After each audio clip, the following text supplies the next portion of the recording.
Good morning. My name is Reverend Lezli Goodwin, and I am the other senior minister of New Vision Center. So we're having a 2 senior ministers Sunday, which is so fun.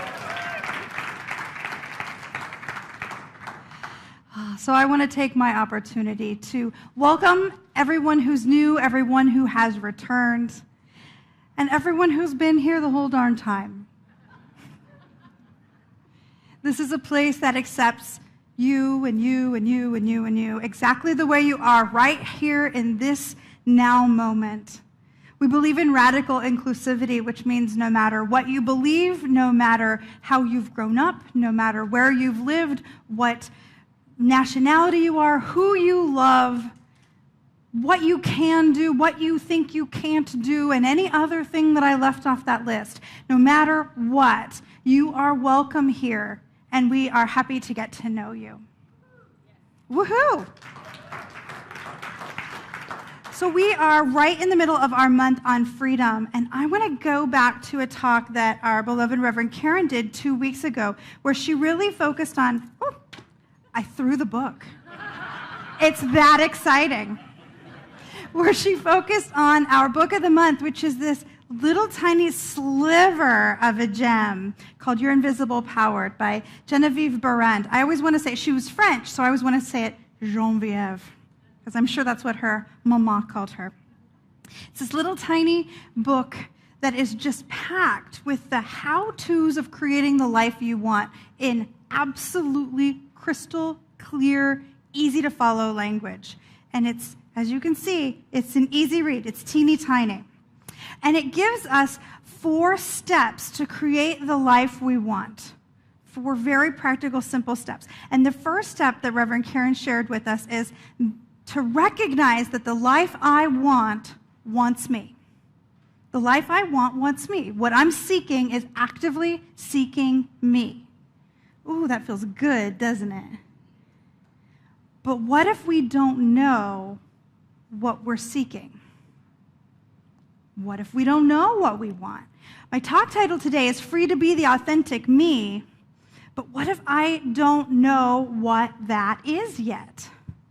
We in our culture are so trained to chase after the approval of someone else. What do our parents think we should be? What do our teachers think we should be? What does our minister think we should be? What does the people on TV think we should be? We're supposed to want to be really rich, right? And very thin, and very, very young, and never, never age. This is what society tells us. We're supposed to be very smart, but not as smart, right? We're supposed to be very witty, but not sarcastic. We're supposed to be friends with everyone, but use discernment.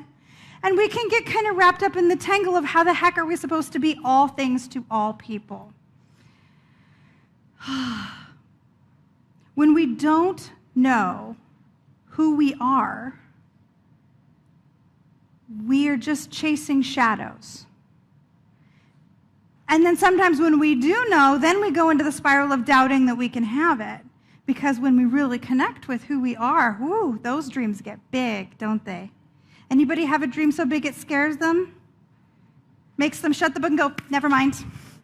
I don't want to do that after all. That makes me nervous.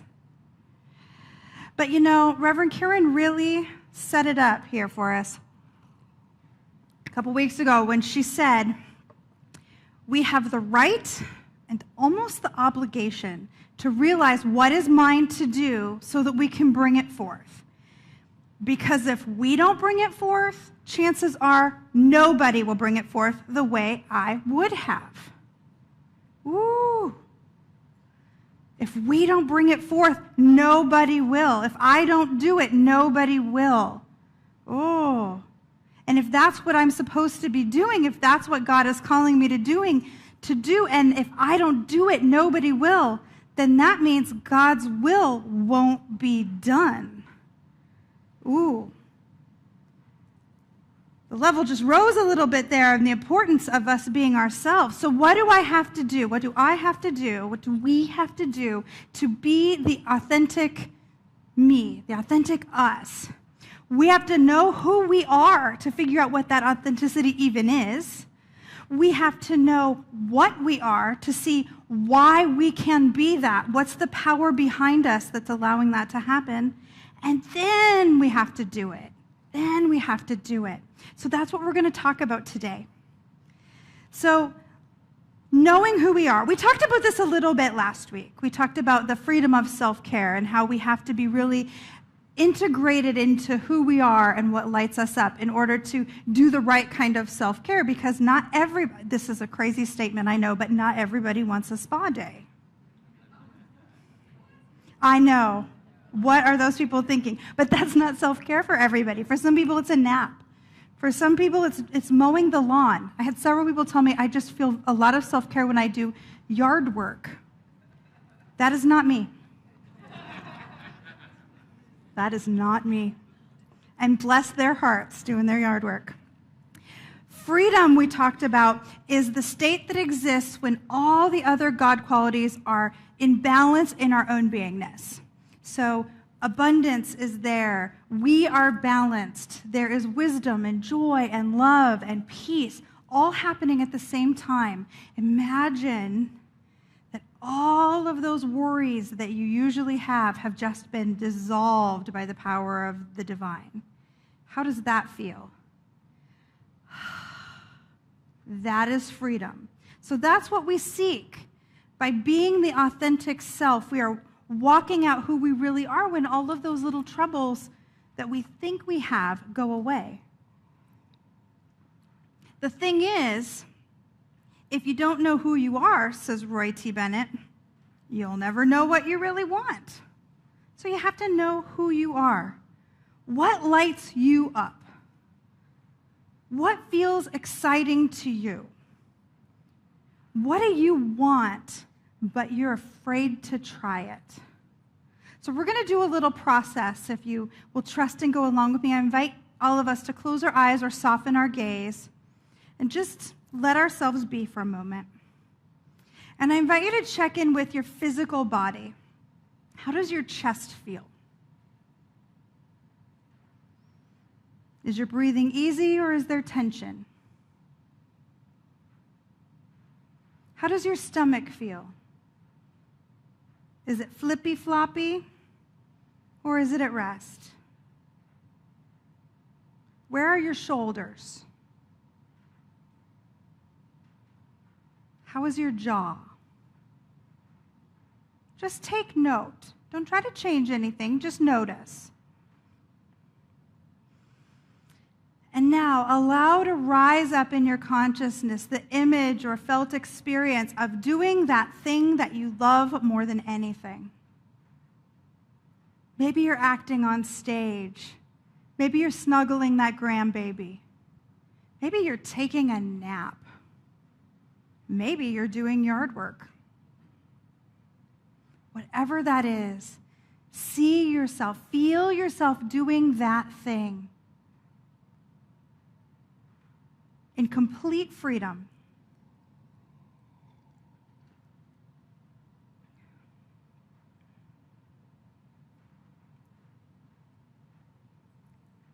And now check in with your body again. How does your stomach feel now?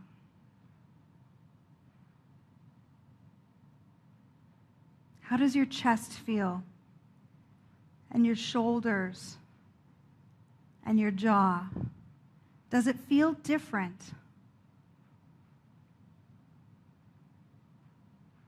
I invite you to return your consciousness to this space.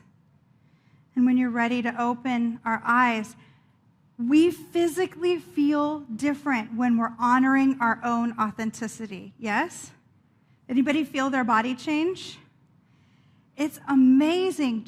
We didn't even have to actually do it. We just had to open up to the idea that it's okay to want what we want. That there's nobody judging us for liking what we like. In the sanctity of our own heart and our own consciousness, there's nobody to criticize us, to tell us we shouldn't want it unless we let that into our own mind. So as we become aware of who we are and what really lights us up, the first thing we have to do is stop making it wrong.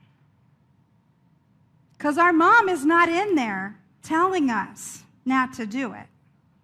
Our childhood minister is not in there telling us it's a sin unless we play their tape.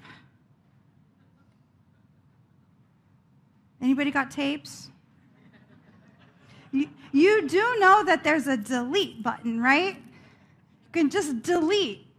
Delete. I don't want to hear that story anymore. We don't have to believe everything that we are told, and we do not have to believe everything we think. So once we get clear on what we want, now we have to get clear on what we are. Because we are not meat sacks walking. Surprise! We're not.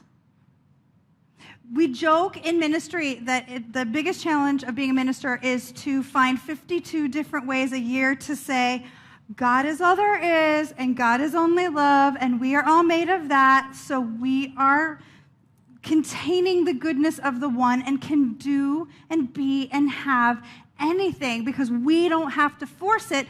God, through us, brings it forth. 52 different ways. That sound like we made a new talk, right?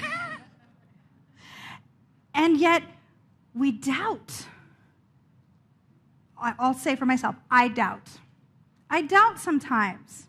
I doubt that the bigger dreams are just going to be fueled. I doubt that people are going to accept who I am in my authenticity. Because when you're truly authentic and you're laying it all out there, one of the great joys of having infinite kinds of people is that they're infinite kinds of people with infinite kinds of preferences. And some of them may not dig the authentic me or the authentic you when we show up. And we can let that stop us. Yeah? It's only me, right? I'm the only one. And I've kind of stopped doing that, so now none of us. Yay, victory. We doubt we can have what we want. We doubt that we're enough. We doubt that we're okay the way we are. We doubt that people are going to accept us. We doubt that we're going to be successful. It's an issue of faith. Oh, nobody likes it when I say that, right? It's an issue of faith. If we believe what we say we believe, God is the ultimate power. You're with me? If God is not your word, if you're cringing every time I say that word, you're cool, breathe. Switch it in your mind to spirit, the infinite, divine, universe, George. I assure you, it doesn't care what you call it. He, she, it, unicorn, whatever. If one is the ultimate power in all of the universe that made everything and built it out of itself, does it care what it's called? No. Okay, so I'm going to use God because it's short. It only has 3 letters. We all know what it means. Okay. If God is the ultimate power and made everything in its likeness and image, you with me so far? And I'm here, I have to be made in its likeness and image, yes? And I don't think they're talking about like legs and booty.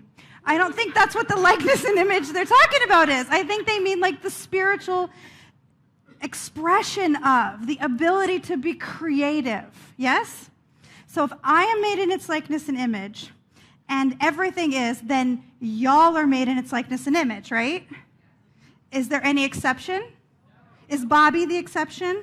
No. Is Rick the exception? No. Pam thinks she might be. I'm not buying it. If we believe what we say we believe, it has to shake down logically, because we're logical creatures, it has to shake down that if God created everything according to its idea of what perfection is, what do we each have to be? Perfect. Perfect, whole, and complete. Now, this is a phrase that gets thrown around a lot around here, so I'm going to break it down a little bit. Whole, perfect, and complete. Whole. Nothing broken, nothing missing.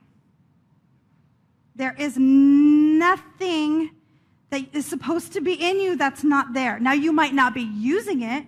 You might be ignoring it. You might be denying it, but it's there in its full potentiality. Perfect, including everything. So remember the biblical phrase that's pretty well known, that be perfect like the Father in heaven is perfect? The words of the master teacher Jesus, yes? I'm pretty sure I didn't make that up. If you haven't read it in the Bible, maybe you saw it on Supernatural or Buffy, right?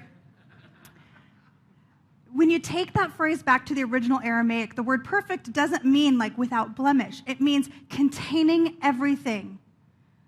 Be perfect like the Father in heaven is perfect, meaning there is no part that is separate from God.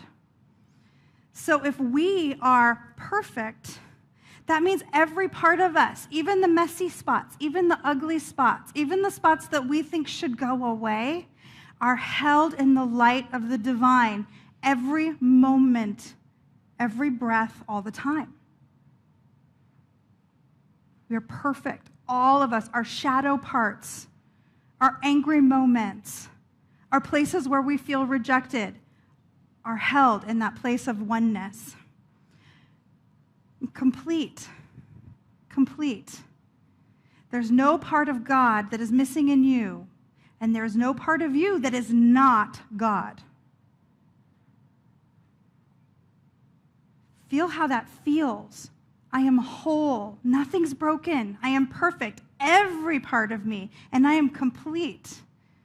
That all of that godness lives in me as me, and my evidence is that I am here. Emerson said it beautifully when he said, the fact that I am here is evidence that spirit needed an organ here. God needed somebody to be what I am right here, and my evidence is I'm right here. If we don't honor our authentic selves, what is it that Reverend Karen said? If I don't bring it forth, chances are nobody will bring it forth the way I would have. And if the reason we're here is to bring it forth the way we would have, if we were placed here by divine appointment to be who we are, shining absolutely brightly to the fullness of everything in us, unleashed, unfettered, free, if that's what we're placed here for, then what are we doing to ourselves when we doubt or hold back? We're cutting off the flow of God itself. And that seems like a very bad idea. Not to mention unfun, right? Because what we're cutting off is what shines in us, what lights it up. Genevieve in the book, in this lovely book, said, as you grow in understanding as to who you are and where you came from, and what the purpose of your being is, how you are to fulfill the purpose for which you're intended, you will more and more afford a center through which the creative spirit of life can enjoy itself. God plays as us. The only way God can play exactly the way you play is through you playing. The only way God can love exactly the way you love is through you loving. Any voice that tells you differently is a lie. Be it on television or in your own mind or from a supposed friend. Any voice that tells you different is a lie. I get asked all the time, how do I know if it's the voice of the divine inside me versus something else? How do I know if it's my own ego or imagination or whatever else might be happening? Here's my answer. God is always life-affirming. God never tells you to be mad, to hurt or harm or take. God never threatens. God is not fear. Ever. Ever. Even if God warns you away from something like, ooh, that's not for you. That's about how the voice shows up in my head. Oh, sweetie, that one's not for you. Is that terrifying? No. It's just, no, baby. Look over here. This one's the one for you. Never, ever Does God in your heart say, hate that person? No. Or you fail? No. Or you can't? That is not the voice of God. So if you're hearing that, just remind yourself, delete. It's a tape of something else. Delete. So then what do? We show up as that true self, that authentic self. And it can be as simple as being as cheerful as you want to be in a room full of quiet people. I might have done that. It might be writing that book or painting that painting or taking the chance or meeting the guy or going on a driving adventure across the United States or anything else that's coming up for you. But it is about doing it full-hearted, full force, all the way open, all the way paying zero attention to what anybody else thinks about it, because the only thing that they are an expert in is their authentic self. They are right for them, but they do not get to tell you. I am right for me, but I don't get to tell you. Only you know your authentic self. But here's a thing that I have seen and noticed and lived out. When we love ourselves enough to be our full, true self, not everybody digs it. That's just a true truth. I'm not going to try and sugarcoat. Not everybody digs it. Let them go. It's okay. There are almost 8 billion people on the planet. It's okay to let them wander away and find their perfect whatever. But the people who do see you, the people who get you, love you fiercely with their whole heart and their whole being, because the God in them connects with the God in you with so much power and brightness that there is no denying it. There's a part of all of our lives where we feel like there's got to be more, right? There's got to be more. When we connect God to God like that, that is the more. That's the freedom of being who we authentically and completely are.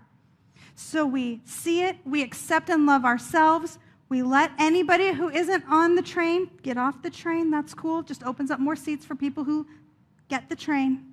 We affirm our truth to keep it fresh. We delete any voices that are not God or our own heart speaking. And we walk it out in absolute wholeness, completeness, and perfection. Karen and I did not coordinate our dresses today, so we coordinated our readings, apparently. So in conclusion, I invite you to close your eyes or soften your gaze and just hear what Ernest Holmes had to say. He says, say to yourself, Spirit never rejects me. I accept myself. I realize my center in the divine mind. I know that I am one with all the good there is. I am one with all the power there is.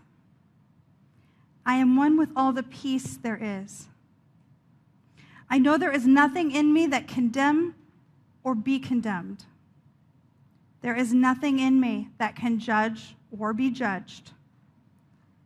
I know that my word, my intention uproots any sense of rejection from my consciousness now and forever. I am free.